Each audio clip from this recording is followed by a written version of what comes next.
Thank you for joining us here on PM Express. And tonight we are looking at the situation in the Volta region, the Volta Floods, hot unprepared. And we're talking about the Volta Floods, not necessarily relating to what is happening in the Volta region, but what is happening across the entire length of the Volta River, Black, White Volta, all the way down south. We've seen the situation that we have been talking about the last few days with the Akufo-Addo Dam spillage. But if you go up north, you see the national picture beginning to emerge. This is affecting communities up north all the way down south as well. This is a national emergency indeed. Some have described this tonight. There is a significant number of people, including organizations, piling pressure on the government to declare a state of emergency in the areas affected. Now, one of the key areas that we are looking at is along the Volta Lake, as you see here, because as you notice, that Volta Lake stretches all the way up north and coming down. These red areas here, as you see, are the areas where we've dammed it for hydroelectric power generation. You recall a few weeks back, there was a lot of reports that we were receiving that the Bui Dam itself may have been spilled, causing floods. The Bui authority said that wasn't true. Now we're learning that it may be as a result of the Volta Lake itself, which was gradually beginning to fill up and overflowing its banks and causing the flooding that we saw up around that area. And then you see it all the way down to Akosoma, which is what you see here, and then the Kpon Dam. Now, the challenge that we are seeing in the Volta region and the areas where it's affected by the flooding that we've seen over the last few days is because once you spill this area here with Akosoma Dam, you have a situation where the water that is being spilled in excess of water that is being spilled, that is flooding the area that you see between Akosoma and also the Kpon Dam area. That is a big challenge indeed. For NADMO and others currently working to try and deal with this particular problem. And if you isolate the picture a bit, you begin to see the challenge I'm talking about. This is your Atlantic Ocean here. And so all these communities that you find in this particular area are those that have been affected by the floods. But as I've been saying, you're seeing the challenge all the way up north. And I want to close this a bit more because you begin to see as it flows from the north in, the heavy rains, persistent rains that we've seen in the northern territories, way beyond Ghana, in Burkina Faso and other areas, is flowing down all the way down into the Volta, and it's creating the problems that we've seen. Now, one of the key things that we are also learning on this particular issue is the particular communities also affected by this particular situation. Not necessarily what we've been reporting. The focus has been here, and rightly so. And tonight we spent a bit more time there. But if you look at the Black Volta itself, as it meanders and joins the Volta Lake as we know it right now, itself also has its own challenges. Because we've seen more than usual rainfall, today the Met Office say what we are actually witnessing in terms of the rains is normal for this time of year. That is actually interesting because the last time we saw this level of spillage in the Akosoma Dam is 2010. That's quite some time back. 2010, it was almost 13 years since we saw this level of spillage. But the Met Office say what we're experiencing right now in terms of the rains that we're witnessing at this time is normal. But he asked the VRA, they tell you that they are also experiencing unusual amounts of water, all flowing into the Volta Lake and getting stuck behind the dam walls, which needs to be spilled. We're talking about a maximum operating capacity of 277.5 feet. They have reached that point and they must spill. Other than that, we're going to have a situation where the dam itself is breached, and that can have catastrophic consequences. So that is the picture, or the national picture, when it comes to the areas that we're seeing affected. And if you drill down a bit more, you see along the Volta, as I've been talking about, the communities affected.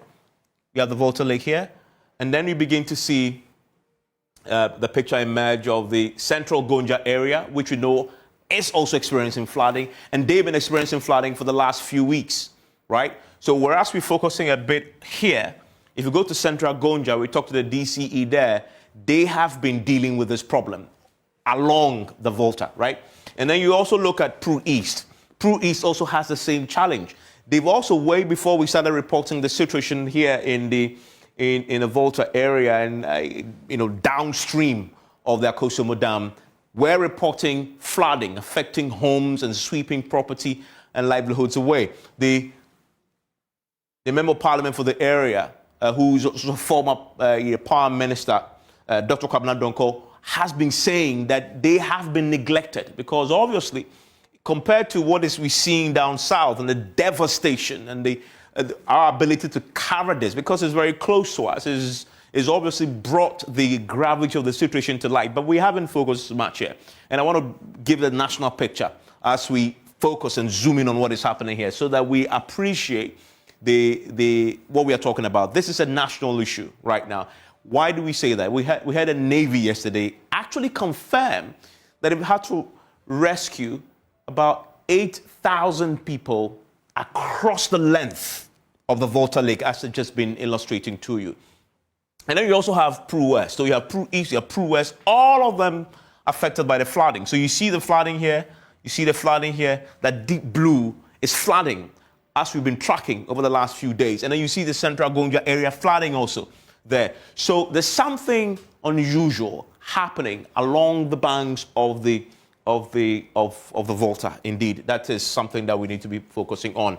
But then you come to the area where we've been talking about quite a lot in the last few days. I'm talking about the North Tong area, downstream of the Akufo-Addo Dam itself. North Tong has been hit quite severely. We'll be talking to Samuel Okuyesu-Ablakwa, who today is grateful that many religious organizations are coming to the aid of the people there. He talks about some 10,000 people affected in areas like, as we said, like Mepe, for example, in his constituencies. Then we have also German, also affected by the situation downstream of the Volta Lake, downstream of the Akufo-Addo Dam following the spillage.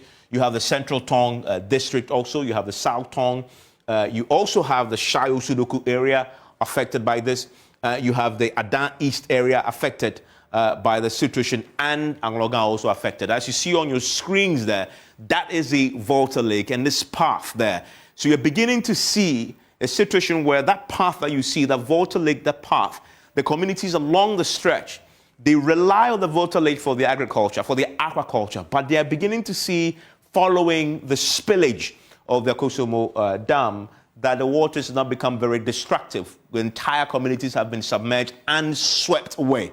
That's how bad the situation is in that part of the Volta region. And I want to focus a bit more on Mepe for you because that's one of the areas that has been hit. But why is Mepe so hit? Now, if you look at how the water there meanders when it gets to Mepe, you will see why that area is taking the full force of the floods following the spillage, because the water have to meander a bit more.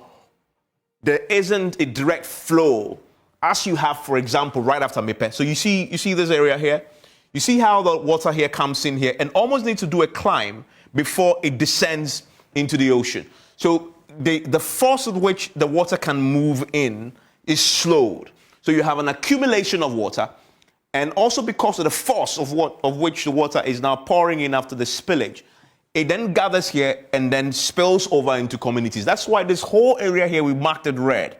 And also because of the meandering. And as we saw on that screen, the live Google Earth image gives you a sense of why Mepe is a focus there. And that's what you see there, that meandering, that's there. You see that the huge size of the lake when it gets, the width is wider because the water is having to meander a bit more compared to the other areas and is then spilling over into the areas and affecting people. That is a reason why we're seeing Mepe quite affected. It comes all the way down to a bigger dam, for example, just when it enters the estuary. This is so bad that the estuary itself, where the lake is supposed to enter into the ocean, is now sending the water back up into the community. So you're having a situation, this should go this way, right? But it's going back up. It is quite a very fascinating situation we're witnessing, and many communities are beginning to take the full brunt of this. And NADMO gives us the numbers, and we're going to pour over those numbers pretty shortly. And you see here again, just to illustrate the point for you, this is where we're looking at now in this particular territory here, because of that meandering nature of the water causing a bit of damage in that part of North Tongue. And then these are the numbers here, huge numbers. 26,000 people displaced, and this may be conservative estimates, according to NATMO, by the way. NATMO itself giving us a picture. This is the Aqua Safari area and its environs you see on your screens there, and that area has also been overtaken by the flood waters in that particular part of the country. But these numbers are startling. Only 6,000 of them have been evacuated and settled. 20,000 people have been left to go into friends and other relatives, and they obviously have been left with very little relief. And so we get a lot of the complaints from that group of people. So this is an emergency, and there's pressure tonight on the government to declare a state of emergency in the areas affected. And we've seen Christian bodies like the Assemblies of God Church Ghana making that call tonight. We also know, as of tonight, the Interministerial Committee set up to coordinate the relief effort have been meeting. We've been told to expect a major announcement by the Interministerial Committee coordinating the relief efforts, and that may include a formal declaration of a state of emergency in the areas affected, the areas that I've been talking about. Maybe, for example, once that happens, it triggers the release of resources. It triggers the release of massive national resources, the commandeering of extraordinary budget, focusing in this area and getting the attention. Then also, you hear from Okuye Toblaka shortly that his partners and the diplomatic community are looking and waiting for that declaration so they can also trigger the release of donor help for the people there. So that is important when you're watching this. And I've told you about the history of this. 2010, 2013, 13-year gap is the last time they have to spill this much, 11 spillage. But so this tells you the story. And we'll be getting a picture from the VRA, how I compare this to that, because you didn't hear as much of devastation in 2010 as compared to what we're hearing now. Is it because there's more coverage? But that's something that we're gonna pour into. But this is the story of the real numbers, why the VRA is spilling. And many people have asked the question, why? Because look, they have to maximum operating capacity according to their own website is 277.5 feet. As of, this is 2022, by the way, 2022, same period, right? As of 15th October, they were at 271. So they were below that maximum operating level. And so nothing happened last year. But we're talking about now where they are in 277 feet, just around that, and sometimes threatening to go over this. If they don't try and deal with this, what's going to happen is that you may breach the dam, and that could be very devastating indeed, even far worse than what we're experiencing currently. If you look at the actual numbers here, you look at the 15th September, they started spilling this. At that time, they were at 272.5 feet at the time. As of 15th October 2023, this is still climbing, right? But in the last few days, it's been dropping. It's been dropping because there's been consistent spillage. But here's the bad news. Tonight, Met Office says, expect more rains. Now, expect more rains means you're going to have the reservoir fill up a bit more, which means you expect VRA to spill even more. It may even be spilling more than they have over the last few days. That is a danger. And so, key question. Now that we know that forecast, what else are state agencies doing to prepare for the next 1 month? Because now the net says expect more rains to come. So VRA will have to spill much more. So, key question, caught unprepared? It appears so, right? So what lessons are we learning? But what's the situation tonight? Do those currently still in the flood waters, what help are they getting? The president went there yesterday. Has anything changed since he was there? And how close are we to declaration of a state of emergency? My guess after this.